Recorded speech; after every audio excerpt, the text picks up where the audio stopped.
Philosophy graduation दर्शन शास्त्र introduction to Indian philosophy भारतीय दर्शन परिचय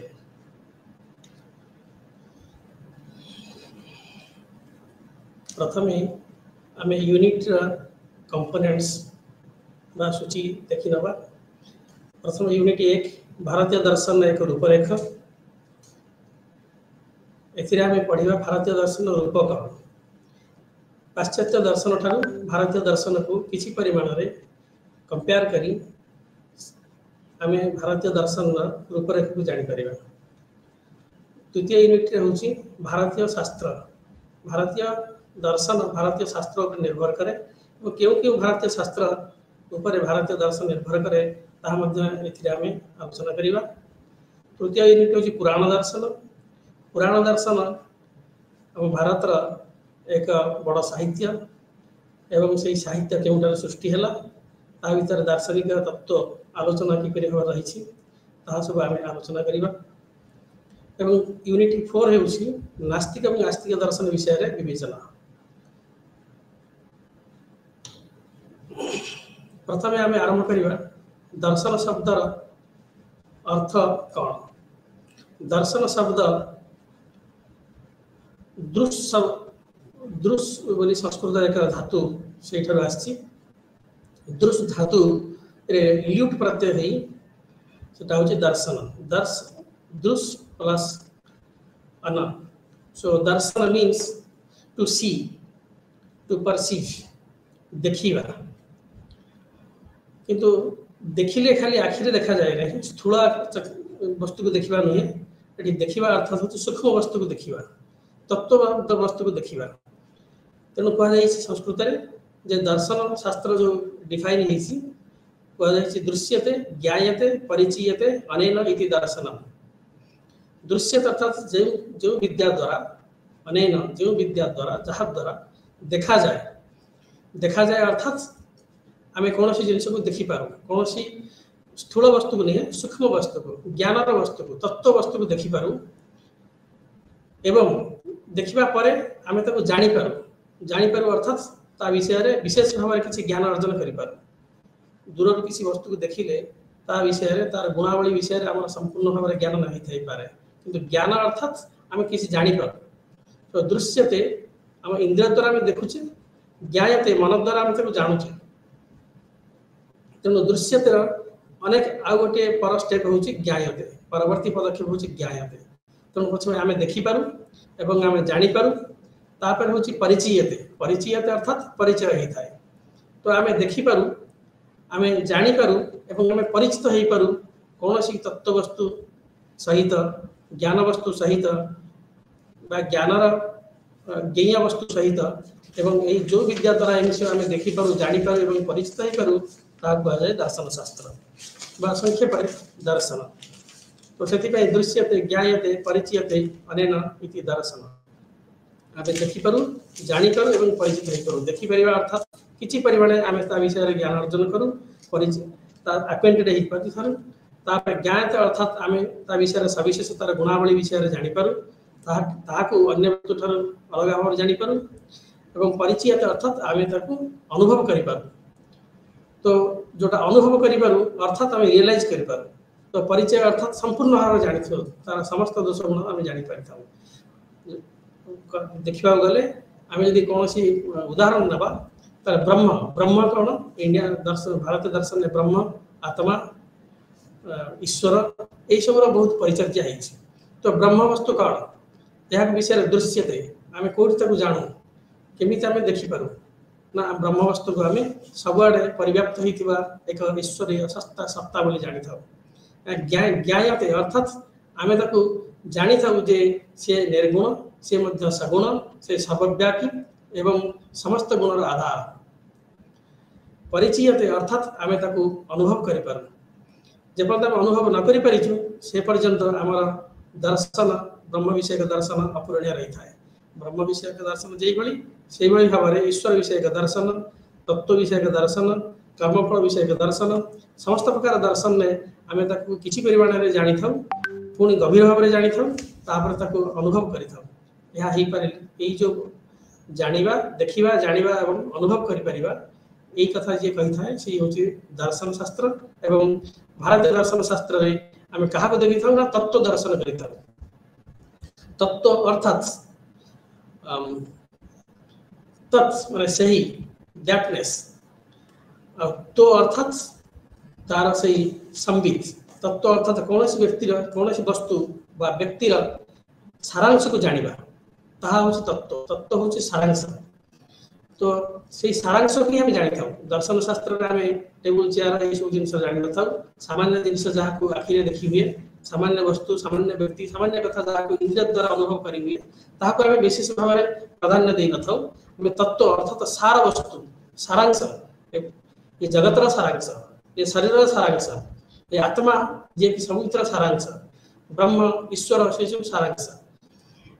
बा सांख्य फिलोसफी रे सांख्य दर्शन ने कहियो गले जे प्रकृति पुरुष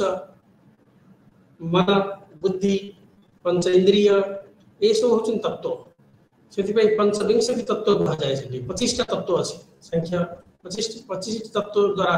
समस्त जगत को बुझे पारे छी सेमिति 36 टी तत्व द्वारा शैव दर्शन काश्मीरी शैव दर्शन समस्त जगत को बुझे पारे छी सो तत्व अर्थात सेही सब सारांश सार वस्तु ताहा को हमें देखि पारि थाउ जानि पारि थाउ एवं अनुभव करि पारि थाउ एही विद्या द्वारा एवं एही विद्या सेति पई कोआ जाय छी दर्शन दर्शन therefore means to realize the तत्व unless and until you realize जे पर्यंत हमें अनुभव ना करि छै से पर्यंत खाली देखिबा जानिबा बा किछिटा ज्ञान अर्जन करिबा अपूर्ण ही रहि थाए सेति पई हमकु रियलाइज बा अनुभव करिया पड़िबो प्रत्यक्ष भाव अनुभव करिया पड़िबो परोक्ष भाव नहीं जतबे परोक्ष भाव अनुभव हुए सेतबे इंद्रिय द्वारा हम जानि थाउ मन द्वारा हम जानि थाउ किंतु जतबे ए सब जिनिस होछ प्रत्यक्ष आखि द्वारा चक्षु हमर समस्त इंद्रिय द्वारा हम जानि थाउ किंतु जतबे हम अपरोक्ष भाव जानिबो सीधा सीधा जानिबो प्रत्यक्ष अपरोक्ष अर्थात निजे से अनुभव करिबा निजे अनुभव करिया पई कोनस इंद्रियर मनर बुद्धिर आवश्यकता न थाए सेति पई कोआ जाय जो जोगी माने योग विद्या रे निजर मन इंद्रिय बुद्धि ए सब को स्तंभीभूत करि थांती ताहा द्वारा से माने परिचालित होई न थांती सेही समय रे से माने तत्व को अनुभव करि थांती अर्थात इंद्रिय बुद्धि मन ए सबर समस्त परिचालित शक्ति को प्रतिहत करि सरला परे ताको निरस्त करि सरला परे केवल आत्मा द्वारा तत्व की ही बोध होई थाए एवं दर्शन शास्त्र ताहा होची श्रेष्ठ निदर्शन मनुष्य समाज पाई एबे हम आसी देखिबा जे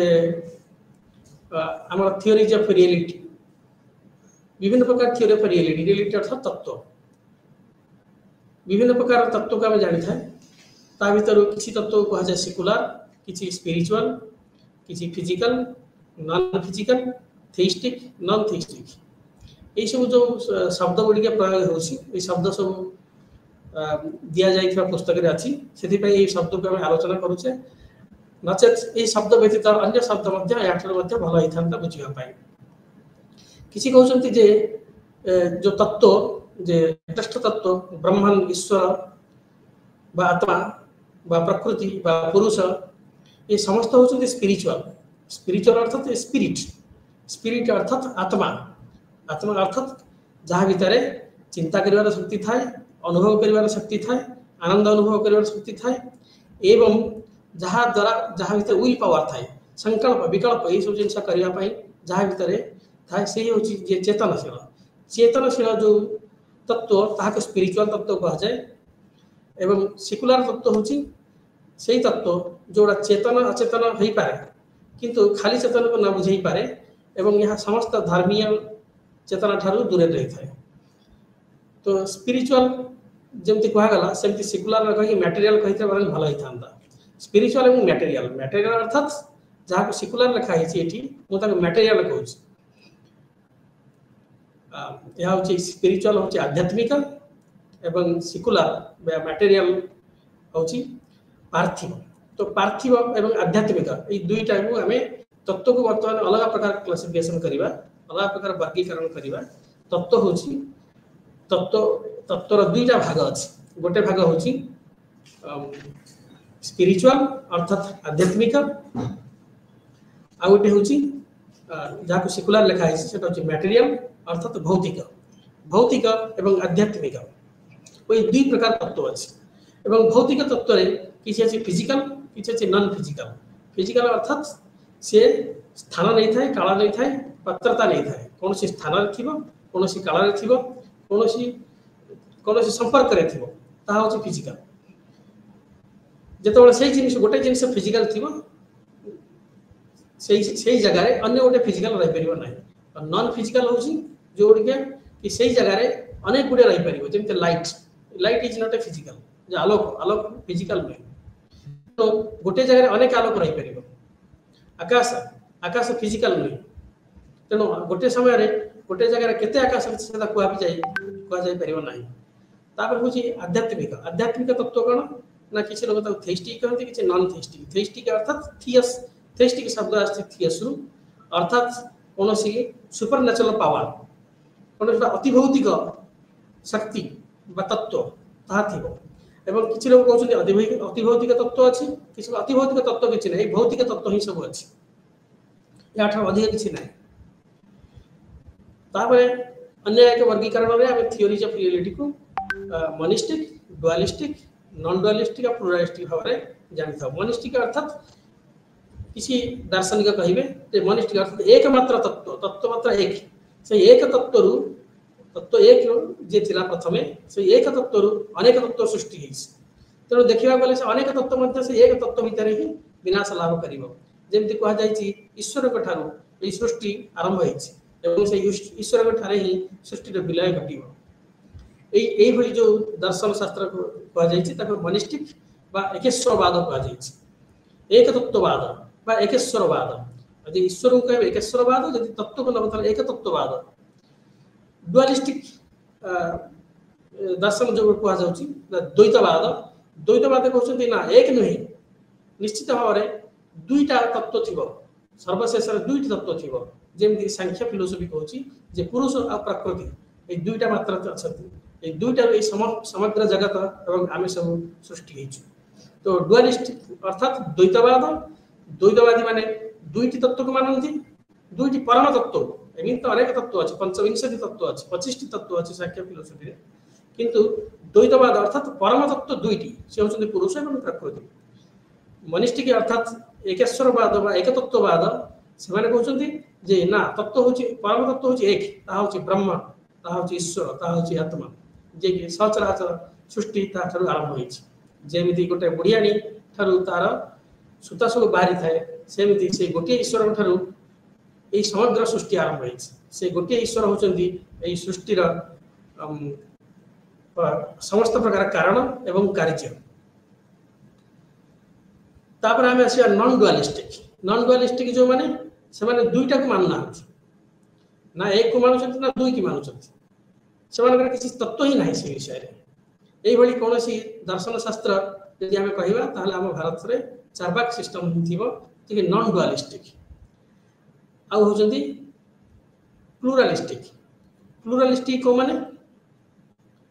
ना जो माने अनेक तत्व को मानुछंती वैशेषिक दर्शन आम भारतीय दर्शन ने अनेक तत्व को मानी था तो अनेक तत्व रे सृष्टि तैयारी होइछि एवं से अनेक तत्व किए से ना पृथ्वी आप तेज मरुत व्योम आकाश तार थारे सेही सब तत्व को संगठित करिवारे सहायता करि थाए एवं अनेक तत्ववादी तो एक तत्ववादी दुई तत्ववादी जो माने नुहंती से माने बहुत तत्ववादी तो एई भली भाबरे हमर 3 बा 4 टी वर्गीकरण हे परिबो किंतु एई वर्गीकरण रे एक असुविधा अछि आमे मोनिस्टिक डुअलिस्टिक नेला परे नॉन डुअलिस्टिक नवार नथिला जेहेतु या पुस्तक रे दिया जाइछि स्थानित हिछि तेणु आमे या ग्रहण करूचे किंतु परवर्ती समय रे आमे देखियो पाइबा जे नॉन डुअलिस्टिक कहिले से मोनिस्टिक ए प्लुरलिस्टिक मध्ये बुझेइबो सेति पई नॉन डुअलिस्टिक बा न द्वैत न कहि करी तो नॉन डुअल कहि पारथांते अर्थात एई भली जो नॉन डुअलिस्टिक जो माने अर्थात जो माने अद्वैत कहउछथि ए अद्वैत को ग्रहण करी लक्ष्य करी एटा कुआ जाइछि बा अद्वैत को ग्रहण करी एटा कुआ जाइछि यदि अद्वैत को ग्रहण करी कुआ जाइछि नॉन डुअल को ताहले अद्वैत होछि को फिलोसफी ना नागार्जुन फिलोसफी नागार्जुन दर्शन बुद्धिस्ट सेकेंड सेंचुरी द्वितीय शताब्दी बौद्ध दार्शनिक नागार्जुन ये हूँ अद्वैतवाद अर्थात सी कौन प्रकार द्वंद्व को ग्रहण करना ना से संसार कौन एक कारण को एक कारण मानी बहु कारण मानी ना कौन से कारण मानी ना तेणु से अद्वैत दर्शन हूँ अद्वैत दर्शन सेमती शंकर फिलो हूँ अद्वैत दर्शन अद्वैत अर्थात से सबकि मानुंट किंतु ता भितर एकत्व अच्छी सबकि भितर एकत्व अच्छी से एकत्व हूँ ब्रह्म से सी नॉन डुअलिस्टिक प्लुरालिस्टिक हेल्ले बहुत गुड़िए मानुंट जमती आमर वैशेषिक दर्शन एवं अनेक दर्शन अच्छी जो मैंने प्लुरालिस्टिक मानुंट से बुझा डिविजन्स ऑफ अप्रोचेस को प्रकार अप्रोच आम सब कर पुस्तक जमी स्थानित होती physical non physical theistic physical non theistic non physical theistic non physical non theistic physical theistic जो माने अर्थात जो माने होती भौतिक एवं ईश्वरीय भौतिक एवं ईश्वरीय एम किए से ना द्वैतवाद और वैशेषिक द्वैत कहार ना मध्य फिलोसफर मध्वाचार्य आम जब दार्शनिक थे सी वेदांत दार्शनिक सी कहते द्वैत जे ब्रह्मन अर्थात विष्णु नारायण एवं सहित शक्ति अर्थात लक्ष्मी ये दुई जन जाक होती परम तत्व तेणु से द्वैत ही मानुले सेमती वैशेषिक फिलोसफी से ईश्वर को मानी एवं अनेक तत्व को मानी तेणु ईश्वर को मानी से थेइस्टिक से ईश्वरीयवादी ईश्वरवादी एवं फिजिकल से जो भौतिक सत्ता को मानी तो भौतिक सत्ता अच्छी नॉन अभौतिक सत्ता जो ईश्वरीय सत्ता दुईटा को मानी सेमती फिजिकल नॉन थेइस्टिक जो मैंने फिजिकल अर्थात भौतिक को मानी किंतु अतीन्द्रिय ईश्वर को मानी ना से चारबाग सिस्टम ईश्वर बोली कहीं किसी ना केवल फिजिकल जहाँ ता ही अच्छी जमती आमर जहाँ सब आम अनुभव करुचे ताहा सब अच्छी से सब जो सृष्टि जोटा पृथ्वी जल वायु अग्नि ये सब ये सब जिन सृष्टि से फिजिकल को ही मानुंट गोटे ग्रुप आम कर गोटे वर्गीकरण करवा जो वेदांत आसो सेठारे थेइस्टिक मानुंट नॉन फिजिकल मानुंट फिजिकल किसी भी ना ये जहाँ आम पार्थिव बोली देखु ये पार्थिव ही नुहे ये पार्थिव अनुभव हो पार्थिव कि प्रकृत देखा गले अपार्थिव ये हूँ ईश्वरीय सत्तार गोटे गोटे प्रकाश तो वेदांत शंकर वेदांत एवं श्री अरविंद वेदांत या मानी जे ये समग्र आम जो सत्ता को देखुचे आम चारिपटे आम समस्ते आम सब नॉन फिजिकल आम सब स्पिरिचुअल एवं आम सब ईश्वरीय सत्ता आम केवल भिन्न भिन्न रूप से देखा दूँ आ गोटे वर्गीकरण हम non physical non theistic non physical non theistic अर्थात से कहे जे जो परम तत्व व परम सत्ता ये भौतिक भी नुहे ये ईश्वरीय भी नुहे ताले कौन ना आम जानी या कह अज्ञावाद ना ये भौतिक सत्ता ना यह ईश्वरीय सत्ता ताले को प्रकार सत्ता आम से कथा भी कहीपर ना तो या ना दे अज्ञावाद गोटे दार्शनिक गोष्ठी थे जो मैंने बुद्ध समय बुद्ध सहित अनेक थर आलोचना कर बुद्धंकर दर्शन को से भूल बोली प्रमाणित करने किंतु भूल बोली प्रमाणित कर जेहेतु से अज्ञावादी से किसी जानी ना तेणु आगक जाकर किसी कहीपर ना तो भारतीय दर्शन ने यही चारि प्रकार आप देखिपर भौतिक ऐश्वर्य भौतिक अनैश्वर्य एवं अभौतिक ऐश्वर्य एवं अभौतिक अनैश्वर्य ये चारि प्रकार आम अप्रोच को आम देखिपर जो मैंने यही भाई अप्रोच अर्थात से दृष्टिभंगी से देखुं यही दृष्टिभंगी आम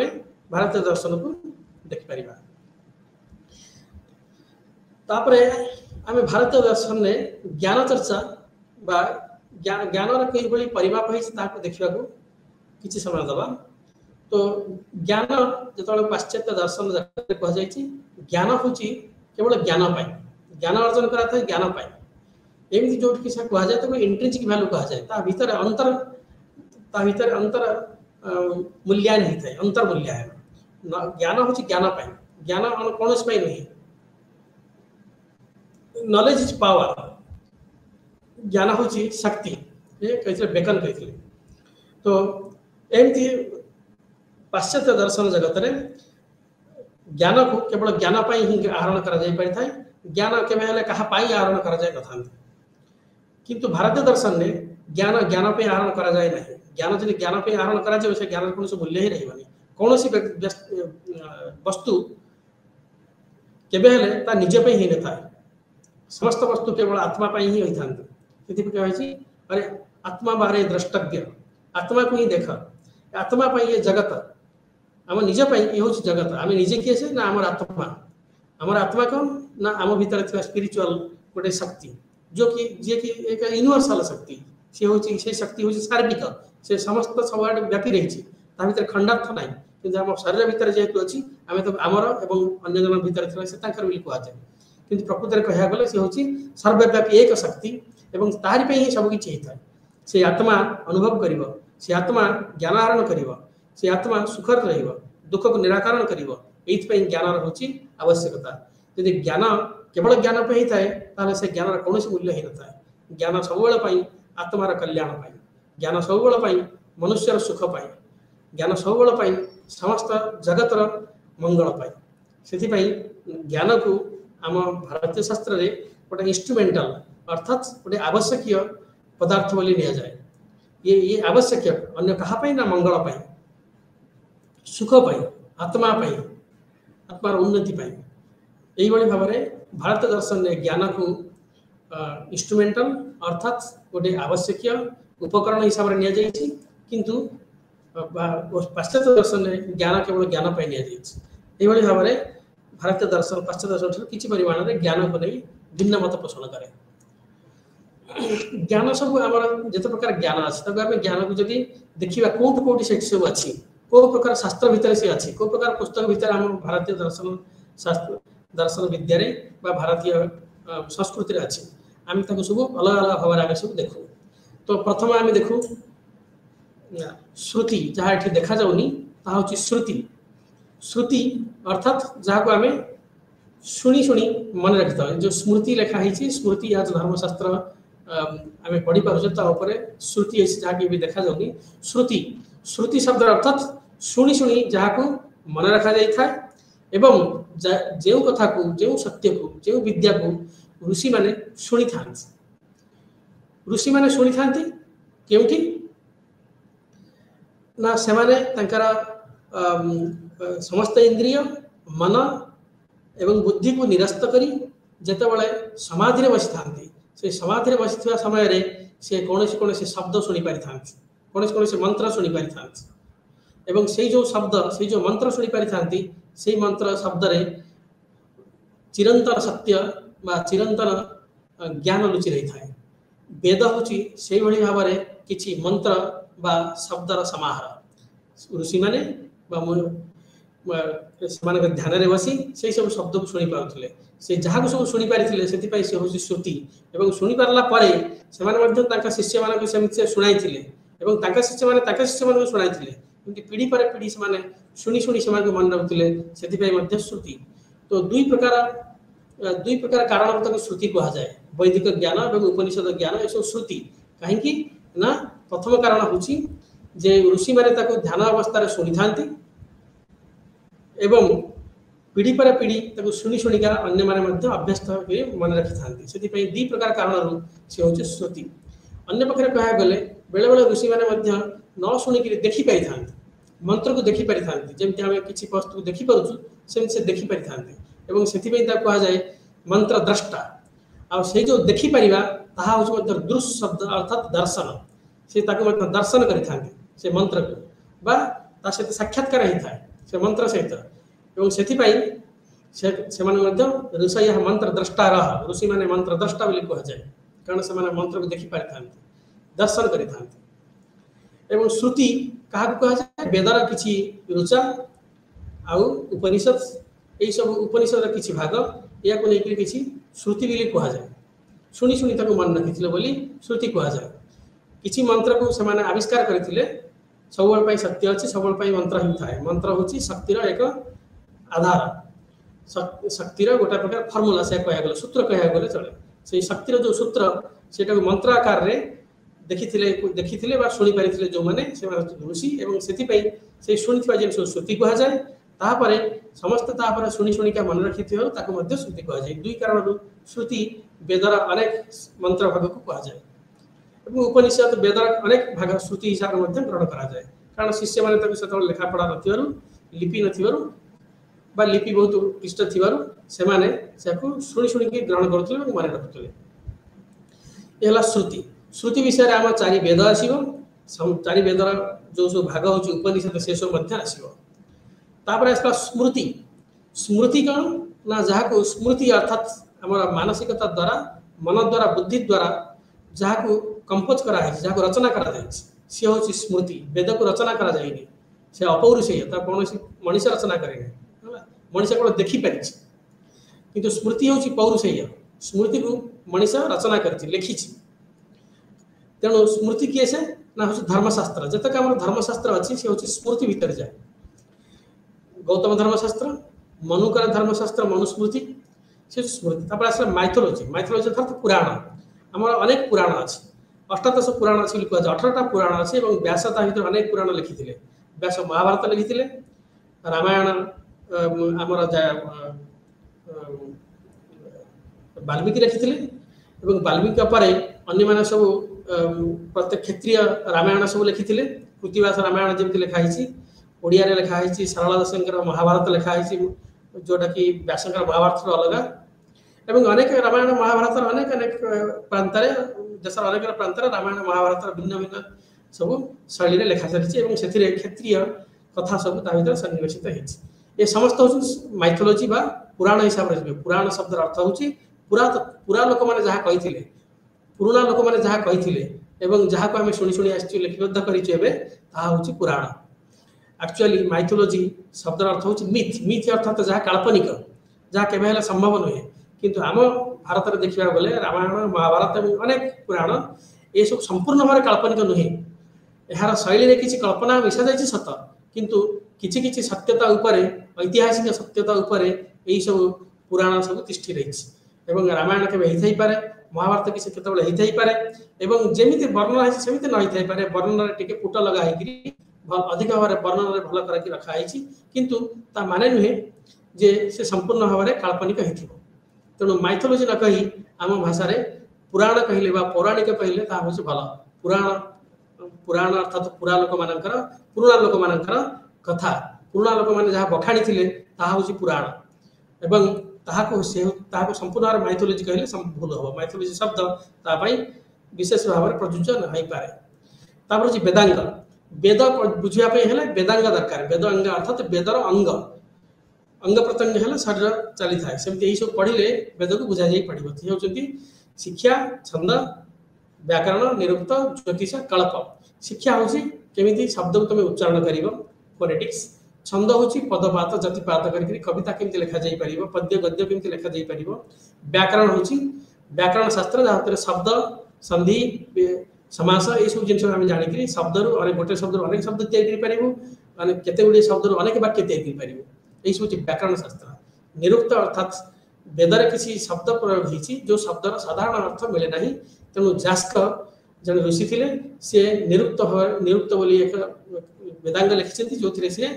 वैदिक शब्दर अर्थ सब देते ज्योतिष अर्थात एस्ट्रोनोमी आम जहाँ कहूँ एस्ट्रोलोजी और एस्ट्रोनोमी ये दुईटा भितर जाए ज्योतिष अर्थात फलित ज्योतिष और गणित ज्योतिष ग्रह नक्षत्र मान स्थिति सब जाना जाए और फलित ज्योतिष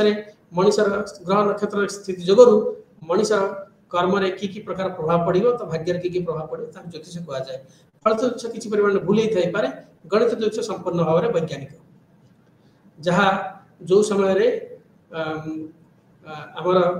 ए नुआ वर्ष काली गला नुआ वर्ष आरंभ होता विक्रम संवत विक्रमादित्य जो राजा थे ସେତେବେଳେ ତାଙ୍କର ଯେଉଁମାନେ ସବୁ ନବରତ୍ନ ଥିଲେ ବରାହ ମିହିର ତାହାରୁ ଜଣେ ଥିଲେ ଏବଂ ସିଏ ଯେଉଁ ଗଣନା କରି ଯାଇଛନ୍ତି ପଞ୍ଚାଙ୍ଗ ସେଇ ଅନୁସାରେ ସେ ଗଣିତ ଜ୍ୟୋତିଷ ହେଇଥିଲା। ସେ ଜ୍ୟୋତିଷ ଅନୁସାରେ ଆଜି ବି ସମସ୍ତ ଗଣନା ଠିକ୍ ହେଉଛି। ସୂର୍ଯ୍ୟ ନକ୍ଷତ୍ରଙ୍କ ଗତି ଚନ୍ଦ୍ରଙ୍କର ଗତି ସବୁ ଠିକ୍ ହେଇ କରିପାରୁଛି, ଠିକ୍ ଭାବରେ ଜଣାଯାଇ ପାରୁଛି। ସେ ହେଲା ଜ୍ୟୋତିଷ। ଏବଂ କଳ୍ପ କଳ୍ପ ଅର୍ଥାତ୍ କଳ୍ପସୂତ୍ର। କଳ୍ପ ଅର୍ଥାତ୍ କିଛି ଜ୍ୟାମିତିକ ଏବଂ ଗାଣିତିକ ସୂତ୍ର ଯାହାଦ୍ୱାରା ଯଜ୍ଞ ବେଦୀ କେମିତି ତିଆରି କରାଯିବ, ଘର କେମିତି ତିଆରି କରାଯିବ, ଏସବୁ ସୂତ୍ର। ସେଇଥିପାଇଁ ତ କୁହାଯାଏ କଳ୍ପ। କଳ୍ପନା କରାଯାଇକି ଏମିତି କରାଯାଇଛି ଯେ ସେଇଭଳି ସୂତ୍ରରେ ସେଇଭଳି ଭାଗ ମାପରେ ଦେଲେ ଭାଗ ମାପରେ ଘର କଲେ ବା ଯଜ୍ଞ ବେଦୀ କଲେ ବା ଯଜ୍ଞ କୁଣ୍ଡ ତିଆରି କଲେ ତାର ଫଳ ସବୁ ମିଳିଥାଏ। କଳ୍ପସୂତ୍ର ଅନେକ ପ୍ରକାର କଳ୍ପସୂତ୍ର ଆମର ଅଛି। ବୋଧାୟନ କଳ୍ପସୂତ୍ର ଅଛି। ତାପରେ ଛନ୍ଦକୁ डिफाइन करा ओके। सूत्र सूत्र अर्थात सूत्र क्या कह जाए अनेक जगह ब्रह्मसूत्र आम जाचु। ब्रह्मसूत्र अर्थात ब्रह्म विषय के जो आलोचना छोट छोट शब्द माध्यम दुई तीन शब्द माध्यम अलग अलग जगह सब अलग अलग भाव रखा जाए। तो तार प्रत्येक अध्याय सेंटेंस लिखाई वाक्य लिखाई सूत्र लिखाई। सूत्र अर्थात खंड खंड वाक्य गोटे दुईटी शब्द से सूत्र एमती भाव से लिखा जाए गोटे सूत्र आ गए सूत्र निजे निजे आम अवतरी जापर अर्थ गुण बुझी बुझिका जा। सूत्र डेफिनेशन से दि संज्ञा दि जाए अल्पक्षरम असंदिग्धम सारवत विश्वतोमुखम अर्थात सूत्र से कहुपर जो अल्प गुड़े अक्षर थी अधिक अक्षर नथिबो असंदिग्ध सन्देह से नथिबो सन्देह नथिबो किसी अबुझा सेमती रही पार नथिबो सारवत सार कथा ही ता भितर थिबो अन्य अनावश्यक कथा किसी नथिबो विश्वतोमुखम से सबु जाक जो जिनस कहुपर से सूत्र में सबु जाक गोटे जगह ही थिबो। So complete unity it expresses a complete unity of a meaning that is called sutra. एवं से मीनिंग मध्य पूर्व एवं पर सहित सापेक्षिक संपर्क रखिक तैयारी होता है। तापर आम आसवा एपिक्स बा जहाँ को माइथोलॉजी कह जाए। एपिक्स हूँ समस्त बड़ बड़ पुराण जो पुराण अनेक भाग थाए एवं से अनेक भाग स्कंद पुराण आम हूँ एपिक्स। महाभारत गोटे एपिक्स रामायण हूँ एपिक्स एमती अनेक एपिक्स अच्छे। तो यही सब महाभारत में सब अनेक अनेक भितर खंड अध्याय अध्याय भीतर अनेक कहानी एवं से कहानी यही भाव से लिखा जाए परस्पर को से समर्थित रही। आम आसवा भारतीय दर्शन में आजिकार लाइफ स्टाइल जीवन शैली बीतेवाई केमी कहुई। भारतीय दर्शन में जीवन शैली उपर कौन आलोकपात कर जीवन शैली उपर जो आलोकपात कर बुझा। प्रथम आलोकपात हूँ जो सब आम द्वितीय बिंदु आरंभ करवा पुरुषार्थ वैदिक भारतीय दर्शन पुरुषार्थ को मानी। पुरुषार्थ कौन ना धर्म अर्थ काम मोक्ष। पुरुषार्थ शब्द अर्थ हूँ पुरुष अर्थात पुरुष शब्द अर्थ हूँ पुरुष स्त्री नुहे पूरे से पुरुष पूरा अर्थात ये देहरे जी शोई देहरे जी रही सी हूँ पुरुष। देहरे किए रही देहरे आत्मा रही आत्मा को पुरुष कह जाए। साधारण भाव में आम पुरुष स्त्री कही था कि आत्मा को कहीं ये पुरुष कहुई। से पुरुष से जो आत्मा सी केमी मंगल तार केमी मंगल हम से केमी समस्त किसी को अनुभव कर उपभोग कर जहाँ जहाँ उपभोग करार अच्छी ताको अर्थ कहुए। अर्थ शब्द अर्थ पैसा नुहे। अर्थ शब्द अर्थर गोटे शब्द अर्थ शब्द गोटे अर्थ हूँ पैसा। अर्थ शब्द आ गए शब्द हूँ मीनिंग बा अर्थ किंतु एठी अर्थ शब्द हूँ लाइफ केमती मीनिंगफुल हम जो आत्मा आम भितर अच्छी से आत्मा केमी सार्थक हम। ये अर्थ शब्द हूँ सार्थकता पुरुषर अर्थ पुरुषार्थ अर्थात आत्मार सार्थकता व्यक्तिर सार्थकता। व्यक्तिर सार्थकता केमी हम धर्म अर्थ काम और मोक्ष ये चारि प्रकार सार्थकता आमर अच्छी। धर्म अर्थात आम समस्ते आमर कर्तव्यपरायण हवा एवं कर्तव्यपरायण हवा द्वारा आम कि पुण्य अर्जन करवा पाप को त्याग करवा जो जो पाप हो सब प्रायश्चित द्वारा ताकू नष्ट करवा धर्म में परिणत करवा एवं पाप को नाश करवा पुण्य को आहरण करवा एवं निजर निजर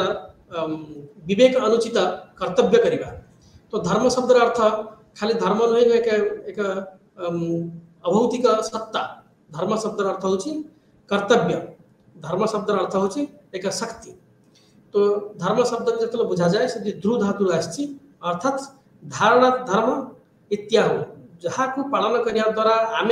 सुसंगठित सुव्यवस्थित हो पार ताहा हूँ धर्म एवं आम ताकू से धर्म को आम धारण करने द्वारा आम ही सुसंगठित हो पार। तेणु जहाँ जो कर्तव्य को आम आहरण कले धर्म सुसंगठित हवा ता हूँ आम धर्म ता हूँ आम कर्तव्य। कौन कौन करने द्वारा आम सुसंगठित रहा भल रहा ता हूँ धर्म ता हूँ कर्तव्य। मनुष्य को आम आम निज निज शौच संतोष ये सब रहा निजे परिष्कार परिच्छन्न रहा एवं निजे निजर रोजगार करवा निजर शरीर जत्न नवा यह धर्म।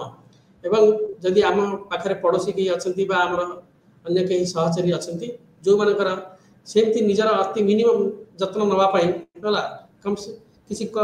निजर जत्न नवापाई जदि तांकर किसी खाद्य पेय ये सब न थाए आम प्रति दया देखा एवं से सहित किसी आमर जहाँ सब वस्तु थो किसी बाटिकी खाई पार धर्म। तो अन्य प्रति दया देखा धर्म निज प्रति निजर शरीर को रक्षा करने धर्म परिवेश को रक्षा करने धर्म एवं समस्त प्रति समान भावना रखा धर्म। से धर्मर अनेक कथा कहुई धर्म को गोटे जगार मनुस्मृति 10टा लक्षण दि जामी अहिंसा धृति क्षमा ये सब हूँ धर्म। तो ये सब धर्म को आम पालन करवा अर्थात आम यही प्रकार कंडक्ट रहा जो कंडक्ट करने द्वारा आमर इहलौकिक एवं पारलौकिक समस्त प्रकार मंगल हम ताहा हूँ धर्म एवं ताहा हूँ आमर कर्तव्य। अर्थ अर्थ अर्थात जो जहाँ द्वारा आम आमर धर्म करने संबल जोगे पार अर्थ अर्थ शब्द ये हूँ संबल एवं अर्थ शब्द ये हूँ आमर जो पर्पज से पर्पजटा पूर्ण हवा दरकार अर्थात उद्देश्य। अर्थ शब्द ये हूँ अर्थ अर्थात संबल एवं उद्देश्य संबल एवं उद्देश्य ठीक रही आमर दरकार आम संबल ना खाया पीवा ना पैसा पतर ना जन धर्म ही करना किसी ही कर जीवन विपर्यस्त हम। तेणु विपर्यस्त न होगापाई जीवन जहाँ पर सब परिवेश तक रहा पर निर्भर कर आहरण करवाटा हूँ धर्म से आहरण कर जहाँ द्वारा आम जीवन बंची पार। किंतु आम एमती आहरण कर कि अनेक तार तार ओजन भितर आम जीवन ही दुर्विषह हो पड़ो आमको आहरण करने पड़ो अर्थ उपार्जन करने पड़ो कि अर्थ उपार्जन आमको बचापी सहायक हवा उचित अर्थ पछरे गोड़े आम आम जीवन को विपर्यस्त करने अनुचित यह ही अर्थ पुरुषार्थ अर्थ पुरुषार्थर उद्देश्य। काम पुरुषार्थ आम भीतर काम अर्थात डिजायर अर्थात आम भीतर जेकोसी इच्छा अनेक प्रकार इच्छा अच्छे शरीर इच्छा अच्छी मनर इच्छा अच्छी एवं आम आत्मार मध्य किसी अभिप्सा अच्छी। तो ये समस्त शरीर क्या कौन चाहे मन कौन चाहे एवं आमर आत्मा कौन चाहे ये सब जिन को बुझी तार जहाँ सब किसी चाहिए जो जो कामना सब आम भीतर थाए जो जो आशा अभिप्सा इच्छा ये सब आम भीतर थाए भोक ये सब जिन थाए ये सब जिन को आम यही सब कथा को आम सुनिर्दिष्ट भाव में परिचालित करवा हूँ काम पुरुषार्थ। काम नुहे जे प्रकार कामना है से कामना को आम ता भीतर बुड़ी जा ना आम भीतर कामना आसे कामना केते दूर यथार्थ भाव परिपूर्ण करा उचित और केते दूर अनुचित से उचित और अनुचित को जानी आम काम पुरुषार्थ को प्रश्रय देवा उचित। मुख्य पुरुषार्थ जो धर्म अर्थ काम ये तीन पुरुषार्थ परिपूर्ण हो जाए से आम मोक्ष पाइबापी ये जो जन्म मरण चक्र मुक्ति पाइबापी जाइए। मुख्य शब्द अर्थात हूँ जन्म मरण चक्र मुक्ति पाइबा अज्ञता पूर्व अज्ञान मुक्ति पाइबा प्रथम आम अज्ञान मुक्ति पाइबा तापर आम भीतर थिबा जो सब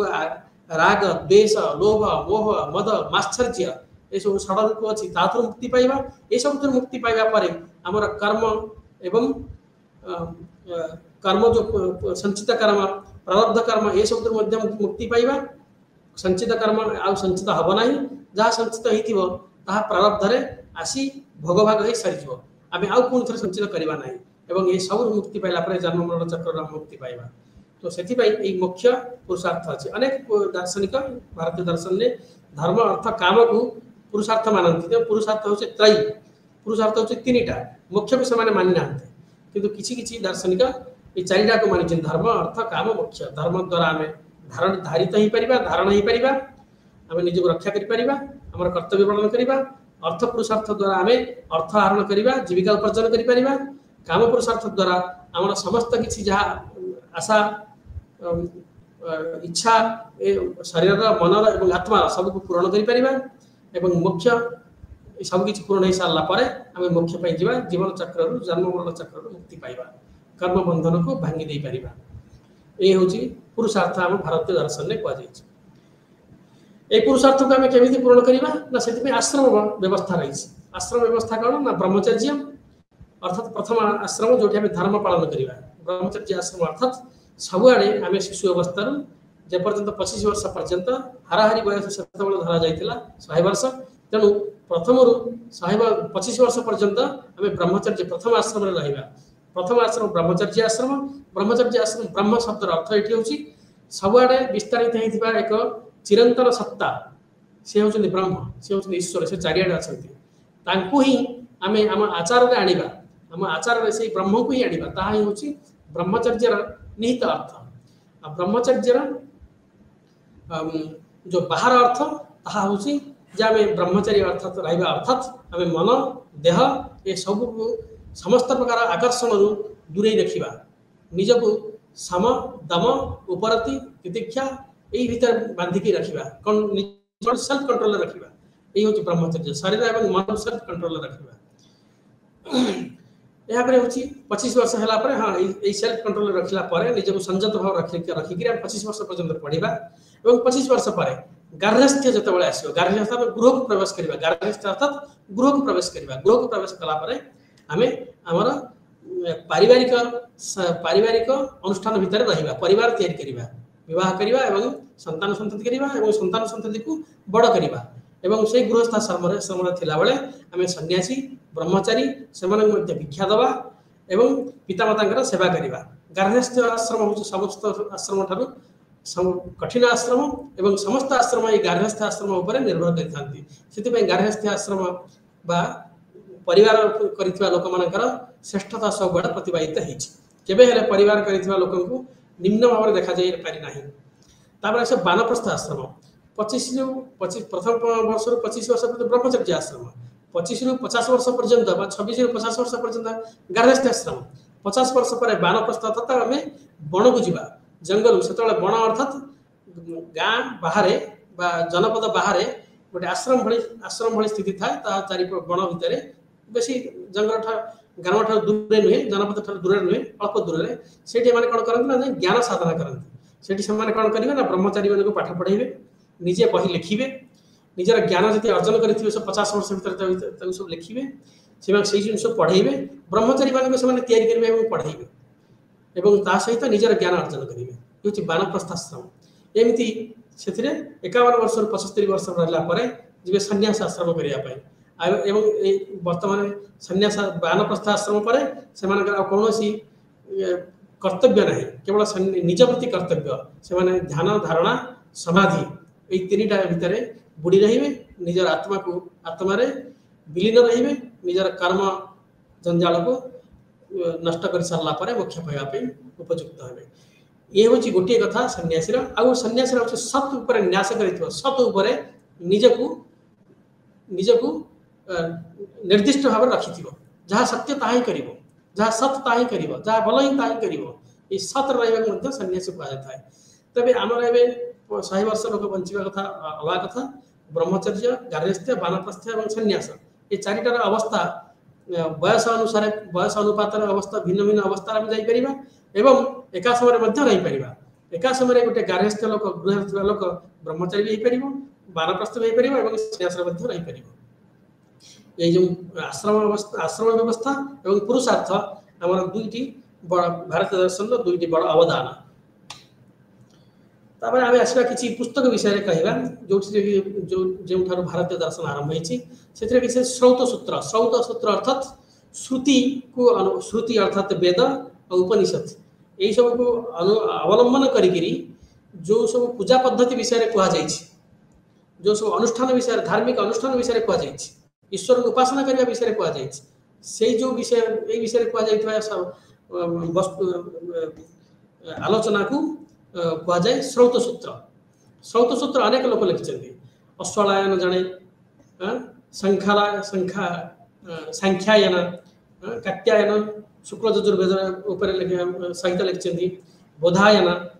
ସେ କୃଷ୍ଣ ଯଜୁର୍ବେଦ ସହିତ ସାମଞ୍ଜସ୍ୟ ରଖିକିରି ତାଙ୍କର ଶ୍ରୌତ ସୂତ୍ର ଲେଖିଛନ୍ତି। ଆପସ୍ତମ୍ଭ, ସତ୍ୟାସଧ, ବୈଖାନସ, ଭରଦ୍ୱାଜ, ମାନବ, बैतान ये समस्त होचंती श्रौत सूत्र लिखिछंती। ये श्रुति को अवलंबन करी, वेद विद्या को अवलंबन करी, उपनिषद को अवलंबन करी केमिति ईश्वर को उपासना करा जाई परिबो से विषय रे जो माने सब शास्त्र लिखिछंती से सब जिन सब आजे श्रौत शास्त्र बा श्रौत सूत्र। तापर असला गृह सूत्र। आमे तबले ब्रह्मचर्य रो आसीबा गृह रे रहिबा, जने परिवार तयारी कला से परिवार तयारी करला समय रे से कौन कौन करियो, केमिति कौन तार जीवन चर्चा परिचर्या करियो, सकाळ निदर उठिला ठारू आरंभ करिके सोइबा पर्यंत समस्त कथा एवं जन्मरु मृत्यु पर्यंत जो जो प्रकार सब जो समय जो जो संस्कार सब हबो से समस्त कथा सब गृह सूत्र रे लिखा है। तो गृह सूत्र कौन कौन लिखा है जे आमे गृह रे थिबा समय रे जहाँ सब जेमिति भाबे चलिबा सकाळ ठारू आरंभ करिके राति रे सोइबा पर्यंत जेमिति आमे हमर जीवन को निर्वाह करवा जो व्यवहार करवा ताहा सब से निर्देशना दि जाइए। एवं मनुष्यर जन्म ठारू आरंभ करके मृत्यु पर्यंत समस्त प्रकार समय रे जन्म विवाह मृत्यु भीतर अनेक संस्कार अच्छी ये समस्त संस्कार सब से वर्णना है केमिति करा जिवो। तेणु ये अश्वलायन, सांख्यायन, भारद्वाज, आपस्तंभ, बोधायन एम सब से भाव में भिन्न भिन्न जैमिनी गृह सूत्र सब लिखिं। आम केमी जीवन निर्वाह करवा, दैनंदिन जीवन निर्वाह केमी करवा एवं मृत्यु जन्म ठार मृत्यु पर्यंत संस्कार केमी रहा। तापर आसला तृतीय प्रकार सूत्र बा शास्त्र जोटा धर्मसूत्र बा धर्मशास्त्र कहुए। वशिष्ठ गोटे धर्मशास्त्र लिखिं, वशिष्ठ धर्मशास्त्र, बोधायन धर्मशास्त्र, कृष्ण यजुर्वेद सहित मिसिक से लिखिं। आपस्तंभ धर्मशास्त्र और गौतम धर्मशास्त्र, मनु मध्य धर्मशास्त्र लिखिं जहाँकि ये आम आने। तो मनु मध्य आम धर्मशास्त्र लिखिं। धर्मशास्त्र अर्थात आम कर्तव्य अकर्तव्य ये विषय में विवेक विचार करी कहा कौन कर अनुचित, क्या उचित क्या अनुचित यही सब विषय जो मैंने ज्ञान देते हूँ धर्मशास्त्र। तो यह आम भारतीय दर्शन रे पढ़ा। तापर आम दर्शन शास्त्र कह गले किसी शास्त्र को जो सांख्य एम सब आम दार्शनिक विभिन्न प्रकार दर्शन, सांख्य दर्शन, न्याय दर्शन, वैशेषिक दर्शन, योग दर्शन, मीमांसा दर्शन, वेदांत उत्तर मीमांसा दर्शन। तो सांख्य दर्शन को प्रथम आरंभ करते कपिल, भागवत कपिल विषय लिखाई। माँ होती देवहूति, माँ को जो से विद्या से देते कपिल, कपिल सांख्य सूत्र, सांख्यर कपिल सूत्र मिलना। एवं ईश्वर कृष्ण बोली जड़े विद्वान व्यक्ति लिखि सांख्य कारिका, ताहा हूँ प्रथम एवं शेष पुस्तक वर्तमान और तापर अनेक कुछ सांख्य पुस्तक लिखागला। तेणु सांख्य दर्शन हूँ कपिल तैयारी से सांख्य सूत्र जो सांख्य सूत्र में मिले। न्याय दर्शन आरंभ होता गौतम द्वारा, जो गौतम धर्मशास्त्र लिखते से गौतम एवं गौतम GAU लिखा हुए, GO ना। गौतम धर्मशास्त्र एवं गौतम ऋषि थे। रामायण में जो गौतम पत्नी अहल्या जहाँ को से पथर हो जाते गौतम अभिशाप राम जाकर से पथर पुणी अहल्या रूपांतरित कले छुई देवा द्वारा से अहल्या होती गौतम पत्नी। से गौतम लिखी न्याय सूत्र। गौतम कहते न्याय सूत्र लिखला ज्ञान द्वारा ही देखा। तो चक्षुर कौन दरकार से आखि बुझी से चलने, आखि बुझी चलिया द्वारा बहुत जगह से झुटी पड़े। से भगवान कौन कले ना कहानी कहुए भगवान गोटे गोड़े एमती शक्ति देले से गोड़ द्वारा ही जापर कौट कौन से अक्षपाद सतक गोड़े आखि थी। तेणु नाम आ गए ना हूँ अक्षपाद, किसी जगह कहुए अक्षपाद गौतम। वैशेषिक सूत्र आम कणाद ऋषि कणाद द्वारा आरंभ कर से वैशेषिक सूत्र वैशेषिक दर्शन को प्रतिपादित करे। से 9 गोटी तत्व विषय कहते जो वैशेषिक सूत्र पढ़ा से योग फिलोसफी पतंजलि के द्वारा। योग एक पुराना बहुत पुरातन पद्धति आमर योगशास्त्र समस्ते ही ग्रहण कर शैविज्म शैव शास्त्र मानक योग अच्छी तंत्र शास्त्र मानक योग अच्छी एवं वेदरे मध्य योगर अवधारणा अच्छी पतंजलि केवल द्वितीय शताब्दी में लिखी एवं से संघबद्ध भाव जो लिखी योगसूत्र कह जाए पतंजलि योगर प्रणेता नुहति योगसूत्र प्रणेता योग अनेक समय पूर्व ही थिला मीमांसा मीमांसा हूँ जैमिनी जे वेदर जड़े विशिष्ट वक्ता थे से जैमिनी महर्षि एवं जैमिनी धर्मशास्त्र लिखिं जैमिनी से मीमांसा सूत्र लिखी से प्रभाकर एवं कुमारिल कुमारिल होती प्रथमे प्रभाकर शिष्य कुमारिल एवं प्रभाकर से मीमांसा शास्त्र को विस्तारित कले तापर आसला मीमांसा को पूर्व मीमांसा कह जाए मीमांसा बा पूर्व मीमांसा का यज्ञ एवं से भाई अनुष्ठान उपर बहुत भाव में प्राधान्य दे था उत्तर मीमांसा बा वेदांत केवल ज्ञान उपर प्राधान्य दे था तो ये उपनिषद समस्त ऋषि एवं बादरायण अर्थात व्यास बादरायण व्यास कह जाए कौन जगह व्यास बादरायण अलग अलग कह जाए बादरायण एक तैयारी करते से लिखिले ब्रह्मसूत्र एवं गीता उपरे भगवत उपर भाष्य प्रथम शंकराचार्य आमर ब्रह्मसूत्र उपरे भगवत गीता उपरे एवं 12 गोटी उपनिषद उपरे भाष्य लिखिले एवं से वेदांत शास्त्र आरंभ है विधिबद्ध भाव में आरंभ है तापर शंकर पर रामानुज आसिले रामानुज पर मध्व आसिले मध्व पर निम्बाक आसिले निम्बाक पर अनेक आसिले एवं ए पर्यंत सब 3 गोटी शास्त्र उपर लिखा हो 3 गोटी ब्रह्मसूत्र भगवत गीता श्रीमद भगवत गीता और उपनिषद यहाँ जो भाष्य लिखिता आचार्य कह जाए से शंकर को आचार्य कह जाता अनेक समस्त जो भाष्य लिखते आचार्य कह जाए स्कूल्स ऑफ वेदांत जो मैंने सब भाष्य लिखिले से अद्वैत वाद प्रतिष्ठा करते शंकर शारीरिक भाष्य लिखिते विशिष्ट अद्वैत को प्रतिष्ठा करते रामानुज भाष्य ब्रह्मसूत्र पर लिखा होता भाष्य को श्रीभाष्य कह जाए द्वैत फिलोसफी को प्रतिष्ठा करते मध्व एवं मध्व शब्द ये ठीक भाव लिखा जाए नहीं मध्व MADHVA मध्व मध्व मध्व मध्य पूर्ण प्रज्ञ कह जाए आउ गोटे ना पूर्ण प्रज्ञ से भाष्य को जो द्वैतवाद प्रतिष्ठा करी ब्रह्मसूत्र को जो भाष्य लिखिते पूर्ण प्रज्ञ भाष्य कह जाए तापर द्वैताद्वैत होते निम्बार्कर से लिखिते वेदांत पारिजात सौरभ वेदांत पारिजात सौरभ गोटे पुस्तक से द्वैत और अद्वैतवाद को एस्टाब्लिश करते द्वैत अर्थात मध्वंकर फिलोसफी और अद्वैत अर्थात शंकर और रामानुज फिलोसफी को से संगठित करते एका समय तापर से शुद्धाद्वैत वल्लभंकर अणुभाष्य ब्रह्मसूत्र के ऊपर वल्लभ लिखिते अणुभाष्य से जो अणुभाष्य शुद्धाद्वैत को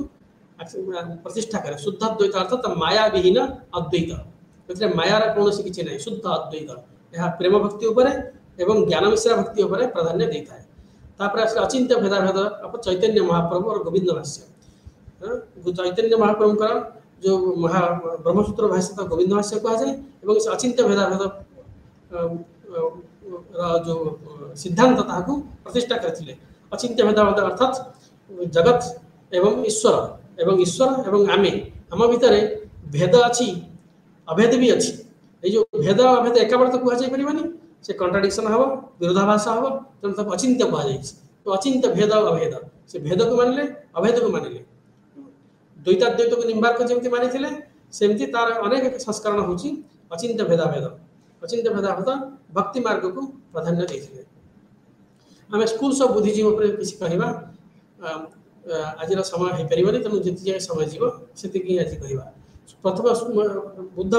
जो आलोचना करते समस्त लोक संगे भिन्न भिन्न जगार भिन्न भिन्न समय मिसिकी एवं से सब कथा को जो बुद्ध चलीगले चलीजार किसी वर्ष पर से सब कथा को लिपिबद्ध करागला राजगृह राजगृह हूँ बर्तमान राजगिरी बिहार राजगिरी ठारे जो अच्छी से सब लिपिबद्ध कराइला तेणु जो जो शिष्य मैंने जहाँ जो शुणी से सब आवृत्ति कले से कहले कहवा द्वारा अन्य सब शुणिले एवं किसी वर्ष पर 300 वर्ष पर लिखा जाता किंतु जहाँ जो लिखाई तापर किसी वर्ष पर तार सब दार्शनिक लोक मैंने साधु बाहर दर्शन लिखिले और दार्शनिक जो ग्रुप सब बाहर जो सब संघ बाहर सर्वास्तिवाद वैभाषिक थे जो मैंने जहाँ सब आम देखु सब मानुले हाँ जहाँ सब एक्सटर्नाल वर्ल्ड को आम देखु जो वर्ल्ड को आम अनुभव कर पंच इंद्रिय द्वारा बुद्धि द्वारा ताहा सत्य